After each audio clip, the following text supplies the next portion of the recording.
Okay, I'm doing a giving you a quick little tour of the bedroom configuration as it stands at the moment, to give you an idea of how we're accommodating our ninth child. So I'm currently in my eldest two daughters' bedroom, and Isaac has just this week moved in here as well. But if you look back on my house tour video from about a year ago, you'll see that now the girls actually have more room. And I'll show you why.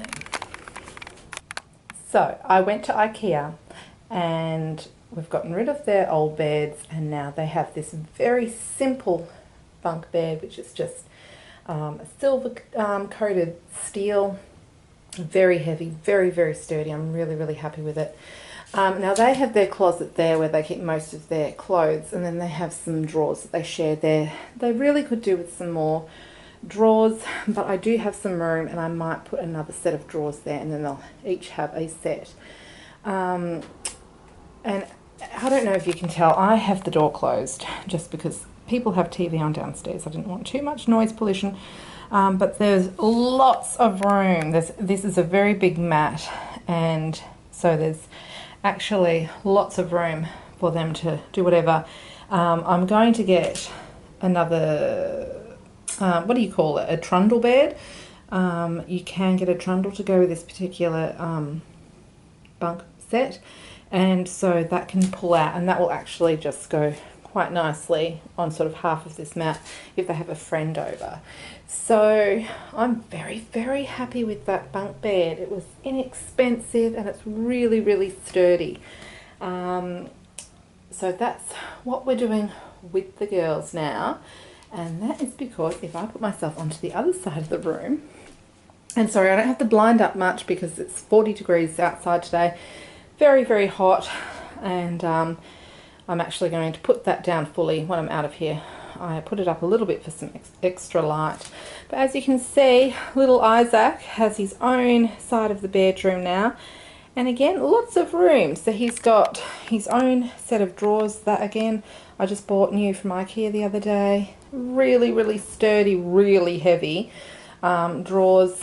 And I find IKEA stuff really easy to put together too. Now, whenever we get IKEA furniture, I'm the one who tends to put it together. Not tends, I always put it together. Because I quite enjoy it and I'm good at it. So there, his little drawers. And he's got his little, I love these little bookends. I got them for him for Christmas. They're gorgeous. And then these little, these are just little storage boxes. They don't have anything in them at the moment. They just look cute, little clouds, and they were reduced to clear at Kmart.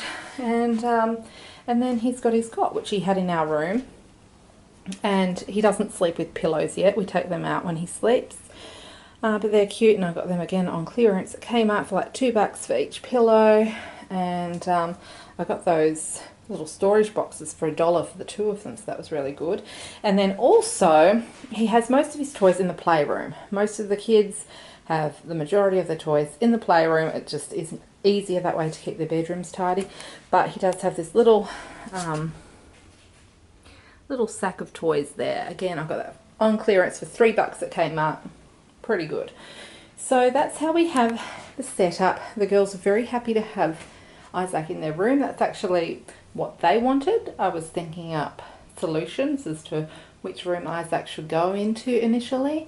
Eventually he'll be in a room with his younger brother, and before, when he gets his younger brother, but before that, while our unborn child is in our room, Isaac may eventually go in with his older brothers, but right now we just feel that his older sisters are more mature, while he's still sort of sometimes a little difficult to get to sleep or waking in the night.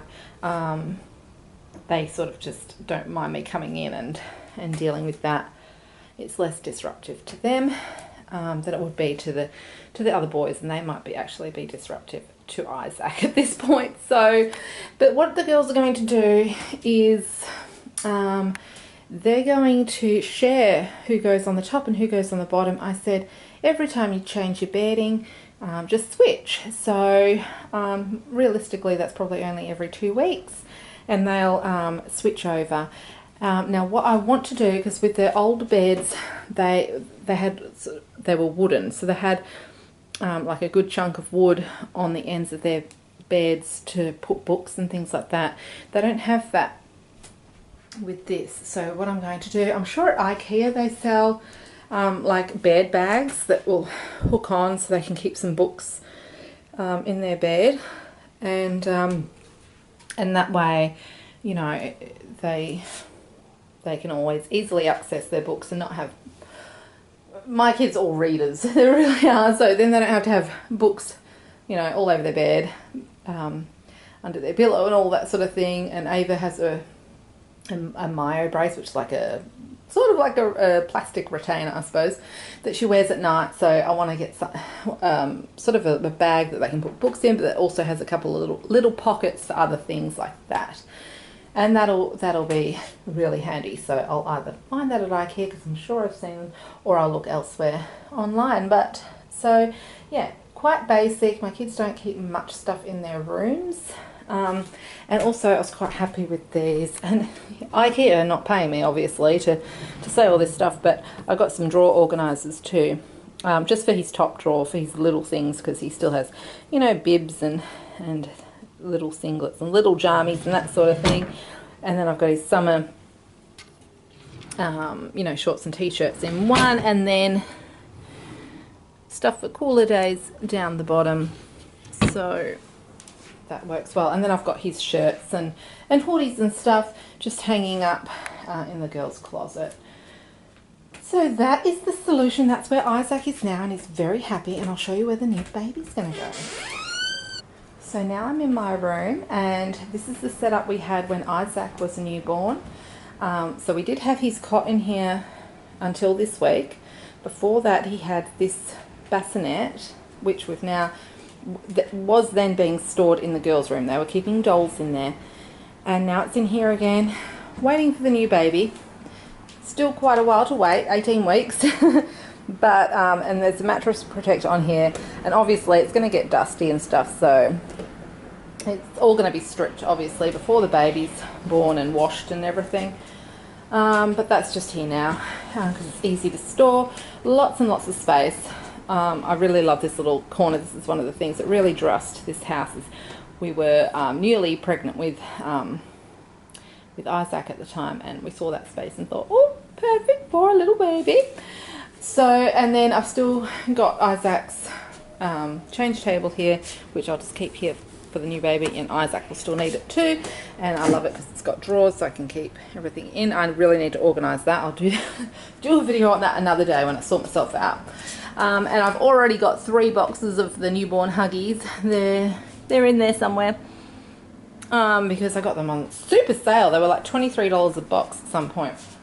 And that's basically it in this room. The baby will have his cradle, his change table with some supplies, and then just outside of my room is where, you can see I've been editing and stuff, is where I am keeping his clothes. So this is my desk area, and it's a little bit messy at the moment. You know, over the Christmas time it got filled with stuff. But this is, Isaac's clothes were in here until he moved rooms, and now I've set it up again, but for the new baby. Isaac's bedding is still on that side, new baby bedding there, and then I got some new hanging things and that sort of, whatever new supplies we need. It's all very messy at the moment. It's just sort of plonked in there, and some of those clothes are brand spanking new and haven't been washed yet. Other things second hand or third hand or even fifth hand, but from our previous boys, and have just been stored, and I'll wash them up fresh as well. But I've just got them all stored in there a little bit more neatly than if they were in tubs. And this is the toy that revealed to our other children that we were having a boy. They unwrapped this toy on Christmas morning, and that was special. And then, now these big drawers down here, I currently have stationery and stuff like that. I'm going to clear those out. One will be for cloth nappies, because I use disposables, but I love cloth nappies for spills and as bird rags and all sorts of things. And then another one will probably be for more baby blankets and bedding and that sort of thing. I got some new bottles. I've got a new breast pump back there, and so I'm just sort of storing all of that, and there's a lot to organise with it. And I do have a few bits and pieces that are for 4 zeros. My baby's never tiny when they're born, but all but one baby has gone into 4 zeros for a couple of weeks, so it's good to have some really tiny clothes. And there, the 4 zero things are in there. And then if he's massive, we'll just bypass that. And everything here is 3 zero. And then I've got this a great storage unit. It's full of socks and beanies and all of that sort of stuff. And I'm very happy to be having a winter baby. I love to get them in a bond suit and wrap them up. Now these bond suits, I don't know why, but Bonds has seemed to have discontinued them. They're the like classic bond suit, terry toweling, really soft, really warm. You can still get them at Best and Less in Australia, so I've sort of bought them up. I already had a few from previous babies, and then I've got some new fresh ones as well from Best and Less while they're still selling them. So but yes, winter babies are very easy to get to wrap. That's how we're doing it. Leave any questions or comments below, and thanks for watching. Take care. See you later.